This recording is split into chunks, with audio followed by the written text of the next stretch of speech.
Hello అండి. అందరికీ నమస్తే. Welcome to my channel. ఈరోజు నేను జాబ్‌లెస్ అంటే ఏమైనా ఫీల్ అవుతున్నారా అన్న టాపిక్ మీద చాలామంది జాబ్ లేదని చెప్పి ఫీల్ అవుతూ ఉంటారు కదా! దాని గురించి అయితే మాట్లాడాలనుకుంటున్నాను. ఈరోజైతే గనుక నా బ్రేక్‌ఫాస్ట్ వచ్చేసరికి బ్రెడ్ ఆమ్లెట్ తింటున్నానండి. రెగ్యులర్‌గా నేను అదే తింటూ ఉంటాను. అండ్ ఓట్స్ కూడా తింటూ ఉంటాను అప్పుడప్పుడు. నేను ఈసారి ఏంటంటే మా హస్బెండ్‌కి లంచ్ బాక్స్ పెట్టలేదు. అందుకని చెప్పి ఓట్స్ అయితే ఆఫ్టర్‌నూన్ లంచ్‌కి తింటున్నాను నేను. ఇంకా మనం టాపిక్‌లోకి వెళ్ళిపోతే గనక జాబ్‌లెస్ అన్నది ప్రపంచంలో ఎక్కడ ఉండదండి అసలు. ఎందుకు అంటే మనము హోమ్ మేకర్ కూడా ఒక జాబ్ లాంటిదే కదా! సో, హోమ్ మేకర్ అంటే మార్నింగ్ నుంచి ఈవినింగ్ వరకు 24 అవర్స్ ఖాళీ లేకుండా చేస్తూ ఉంటాం. ఫర్ ఎగ్జాంపుల్ జాబ్ చేసే వాళ్ళనే తీసుకుందాం. జాబ్ చేసేవాళ్ళు వంట చేస్తారు, అన్ని పనులు చేసుకుంటూ ఉంటారు. దాని తర్వాత మనకి ఆటోమేటిక్‌గా ఇంట్లో బాధ్యతలన్నీ చూసుకొని మళ్ళీ ఆఫీస్‌కెళ్ళి వచ్చిన తర్వాత మళ్ళీ క్లీనింగ్ అన్నీ చేసుకొని మళ్ళీ పడుకుంటూ ఉంటారు. వాళ్ళకి శాలరీ ఎట్లా వస్తుంది? అంతే. ఆ శాలరీలో పని మనిషికి ఇచ్చుకొని వాళ్ళు కొంతమంది చేయించుకుంటూ ఉంటారు. ఇప్పుడు జాబ్‌లెస్ అంటే హోమ్ మేకర్స్‌ని ఎక్కువ మంది జాబ్‌లెస్ అని అంటూ ఉంటారు. అసలు హోమ్ మేకర్‌ని కూడా జాబ్‌లెస్ అని ఎందుకనాలి? హోమ్ మేకర్ కూడా ఒక జాబ్ లాంటిది. ఎందుకంటే ఇప్పుడు ఫర్ ఎగ్జాంపుల్ మనము హోమ్‌లో మనం గనక ఒక్క పూట కూడా ఒక్క పూట గనక మనము ఏదైనా ఫుడ్ చేయలేదు అంటే గనక మనం బయటికెళ్ళి తినాలి. ఆ బయటికెళ్ళి తినడం వల్ల ఎంత ప్రాబ్లమ్ అవుతుంది ఈ రోజుల్లో? చూస్తున్నాం కదా అందరినిని. సో, ఎంత ప్రాబ్లమ్ అవుతుందంటే బయట ఫుడ్ తినడం వల్ల చాలా కష్టంగా ఉంటుంది. అండ్ హెల్త్ ఇష్యూస్ వస్తున్నాయి. అండ్ ఒబేసిటీ, గ్యాస్ ఇంకా చిన్న పిల్లల దగ్గర నుంచి అన్నీ లేనిపోయిన రోగాలన్నీ వస్తున్నాయి బయట తినడం వల్ల. మనం ఒక్క పూట కనుక మనం వంట చేయకపోతే రెస్టారెంట్‌కెళ్ళి తెచ్చుకునే పరిస్థితి. అలాగే మరి ఇంట్లో పని మనిషికి కూడా మనం మనీ ఇస్తూ ఉంటాం. ఆ పని మనిషికి ఇచ్చే మనీ ఏంటి? దాని తర్వాత మనకి ఇంకా బయట ఫుడ్డు తగ్గించడం గానీ, మనము ఎంత కేర్ టేకర్‌గా మనం ఇప్పుడు ఫర్ ఎగ్జాంపుల్ కేర్ టేకర్‌ని పెట్టుకున్నాం అనుకోండి. ఆ కేర్ టేకర్ మనకి ఒక ప్రేమగా మనకేమైనా చేయగలదా? మనము ఒక యాజ్ ఎ మదర్‌గా ఎంత బాగా చూసుకుంటాం మన పిల్లల్ని. మన ప్రేమతోటి పెట్టే మన చిన్నది ఒక అరటిపండు పెట్టినా సరే పిల్లలకి ఎంత ప్రేమగా పెడతాం మనము. అంత ప్రేమ అన్నది కేర్ టేకర్ చేయగలరా? కేర్ టేకర్ గారు పెట్టగలరా? సో, ఇది హోమ్ మేకర్ అన్నది ఒక జాబ్‌లెస్ అని ఎందుకు అనుకోవాలి? ప్రపంచంలో జాబ్‌లెస్ అన్నది ఏది ఉండదండి. సో, మీరు ప్రౌడ్‌గా చెప్పుకోవచ్చు. హోమ్ మేకర్ అంటే చాలా ప్రౌడ్‌గా మేము ఒక కేర్ టేకర్‌గా ఉంటాము. ఒక పని మనిషి కింద అన్నీ క్లీన్ చేసుకుంటూ ఉంటాము. ఇల్లుని శుభ్రంగా పెట్టుకోవచ్చు మనమందరం. ఆ పని మనిషికి ఇచ్చే డబ్బులు మనకి ఆ జీతం మిగులుతున్నట్టే కదా! ఇప్పుడు బయట మనం పని మనిషిని పెట్టించుకుంటాము. పని మనిషికి 2000, 3000, 5000, 10,000 అట్లాగా ఎంతో కొంత ఇచ్చుకుంటూ ఉంటాం. ఆ బేసిక్ మనీ అయితే మనం సేవ్ చేసినట్టే కదా! అది కూడా మనకి ఒక జీతం కింద కాలిక్యులేట్ చేసుకోవచ్చు కదా! సో, దేనివల్ల మనకి ఏం అర్థమవుతుందంటే, చాలామంది చులకనగా చూస్తుంటారు. ఇంత చదువుకొని నువ్వేంటి ఇట్లాగ హోమ్ మేకర్ కింద ఉండిపోయావని. మనం చదువుకొని ఏం చేస్తున్నాము? ఇప్పుడు పిల్లల ఎడ్యుకేషన్‌కి ఫర్ ఎగ్జాంపుల్ మన పిల్లల ఎడ్యుకేషన్‌కి ఇప్పుడు జాబ్ ఉన్న వాళ్ళైతే ట్యూషన్‌కి పంపించుకుంటున్నారు. ఎందుకు? టైం లేకపోవడం వల్ల. అదే మన హోమ్ మేకర్ కింద ఉన్నామనుకోండి, మన పిల్లల్ని మనమే చదివించుకుంటాము. అవునా? కాదా? ఇప్పుడు మన పిల్లల్ని మనమే చదివించుకోవడం వల్ల ఏమవుతుంది? మనకి పాత కాలంలో మన అమ్మ వాళ్ళు వీళ్ళందరూ కూడా జాబ్ చేశారండి? చేయలేదు కదా!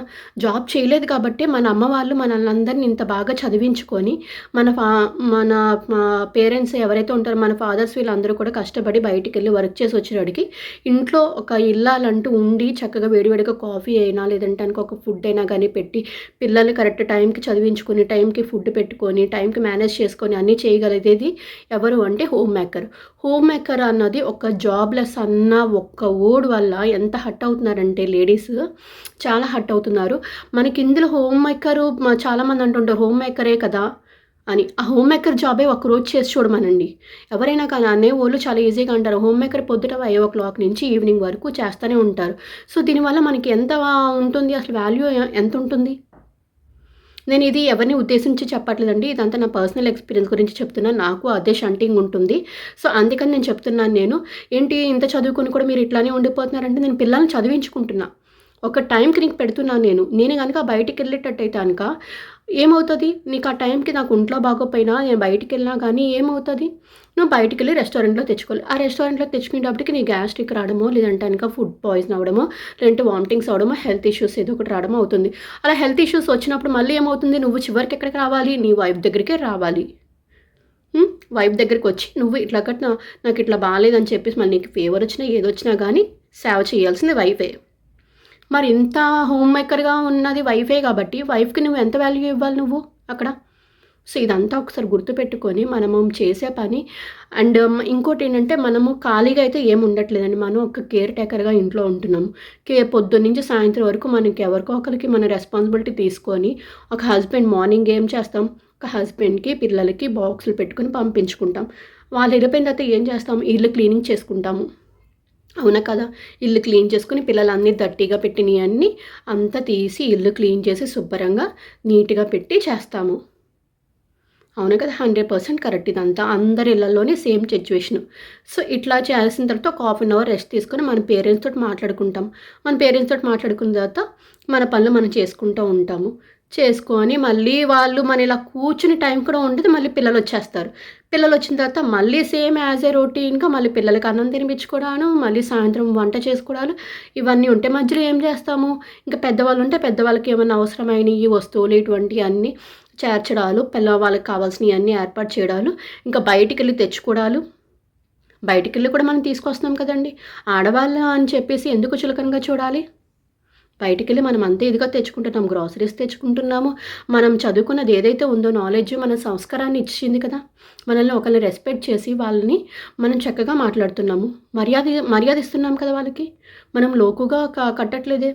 నేను జాబ్ చెయ్యట్లేదు అని చెప్పేసి అనుకోవట్లేదే. నేనింత చదువుకున్నాను. నేను జాబ్ చేయట్లేదు నేను ఎప్పుడు ఫీల్ అవ్వలేదు. ఎందుకంటే నేను నా ఫ్యామిలీని నేను చూసుకుంటున్నా. అండ్ నేను ఒక పాజిటివ్ రెస్పాన్స్ అయితే నా పిల్లలకి ఇచ్చుకుంటున్నాను. ఇప్పుడు మనం ఇంతలాగా కష్టపడేది రేపు పిల్లలు పెద్దయిన తర్వాత ఒక డాక్టర్స్ అవ్వనివ్వండి, ఇప్పుడు మన పాతకాలంలో మన అమ్మ వాళ్ళు ఇదంతా మనం చెప్పబట్టే కదా ఇంత మంచి ఎడ్యుకేషన్ నేర్చుకొని ఇంత మంచి లెవెల్‌లో ఉన్నాము. ఒక్కొక్కళ్ళు ఇంజినీర్స్ అయ్యారు, సాఫ్ట్‌వేర్ ఇంజినీర్స్ జాబులు చేస్తున్నారు. జాబులు చేస్తున్నారు. డాక్టర్స్ అయ్యారు, లాయర్స్ అయ్యారు. ఇంతమంది ఒక మంచి ప్రొఫెషన్‌లో ఉన్నారు అంటే గనక అది ఎక్కడి నుంచొచ్చింది? టీచర్ తర్వాత ముందు గురువు అన్నది ఎవరైనా గానీ అమ్మే అని అంటారు. అమ్మ గురువు తర్వాత మళ్ళీ టీచరు. స్కూల్లో ఎంత చదువుకున్నారో అనక ఇంటికొచ్చిన తర్వాత వాళ్ళకేమన్నా డౌట్స్ ఉన్నా, లేదంటే గనక ఏదైనా ఉన్నా కూడా మనమే కదండీ చెప్పేది. హస్బెండ్స్ ఎప్పుడు ఫ్రీగా ఉండరు. బిజీగా ఉంటారు. వర్క్ అని, బిజినెస్ అని ఏయో ఒకటి పనుల్లో బిజీ అయిపోవడం వల్ల మనము వాళ్ళని కేర్ టేకర్ కింద తీసుకొని ట్యూషన్‌లకి ఎక్కడికి పంపించకుండా మనం చదువుకున్న నాలెడ్జ్‌ని కాస్త వాళ్ళకి షేర్ చేసి గుడ్ థింగ్స్ అన్నీ చెప్పి వాళ్ళని ఒక మంచి సొసైటీలోకి ఎళ్ళేటట్టుగా మనం తీర్చిదిద్దు చేస్తున్నాము. సో, అట్లా తీర్చిదిద్దు చేస్తున్నప్పుడు మనల్ని ఎందుకు తక్కువగా చేసి మాట్లాడాలి? వాళ్ళు జాబ్‌లెస్, నువ్వు ఇంత చదువుకున్నావు, ఇంత చదువుకోలేదు, నువ్వు దీనివల్ల ఏం సాధించావు, ఇవన్నీ ఎందుకు మాట్లాడాలి? నెగెటివ్‌గా ఎందుకు అనాలి మనల్ని?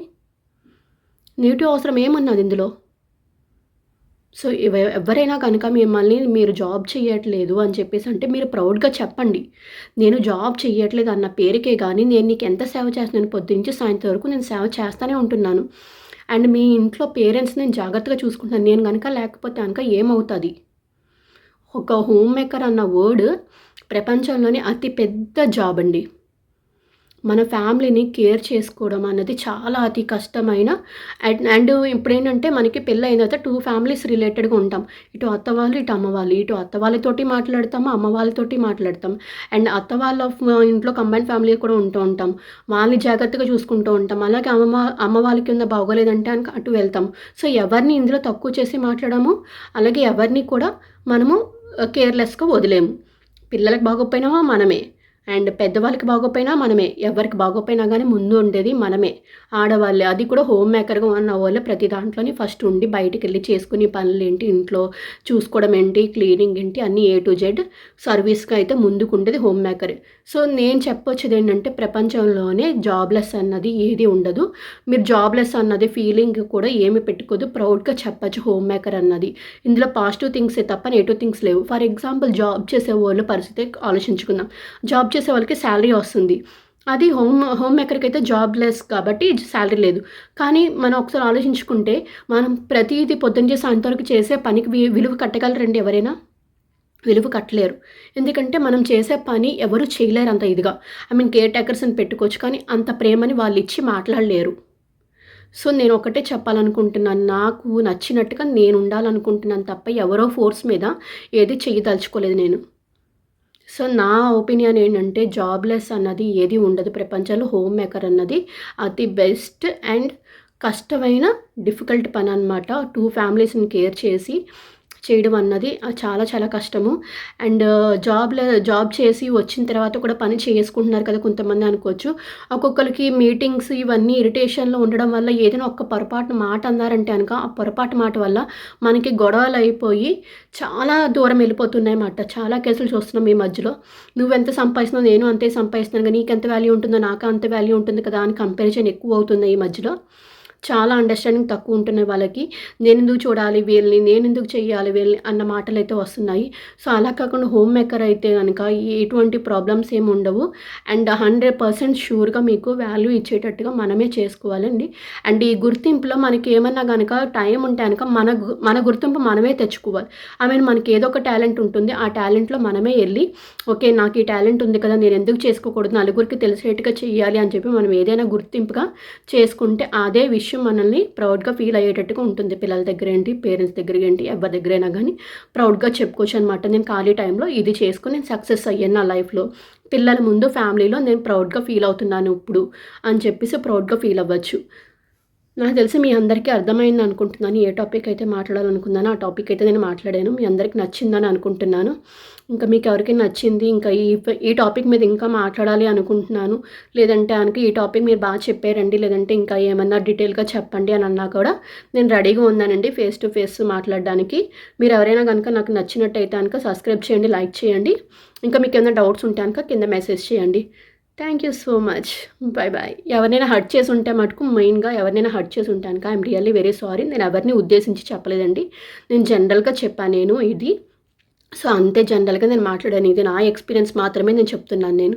నాకున్న సిట్యుయేషన్‌ని నేను ఎలా చేంజ్ అయ్యాను నా లైఫ్‌లో అన్నది మాత్రమే నేను షేర్ చేశాను. మీకందరికీ వీడియో నచ్చిందనుకుంటున్నాను. ఎవరైనా గనక ఫస్ట్ టైమ్ చూసినట్టయితే గనక సబ్స్క్రైబ్ చేయండి. Thank you so much.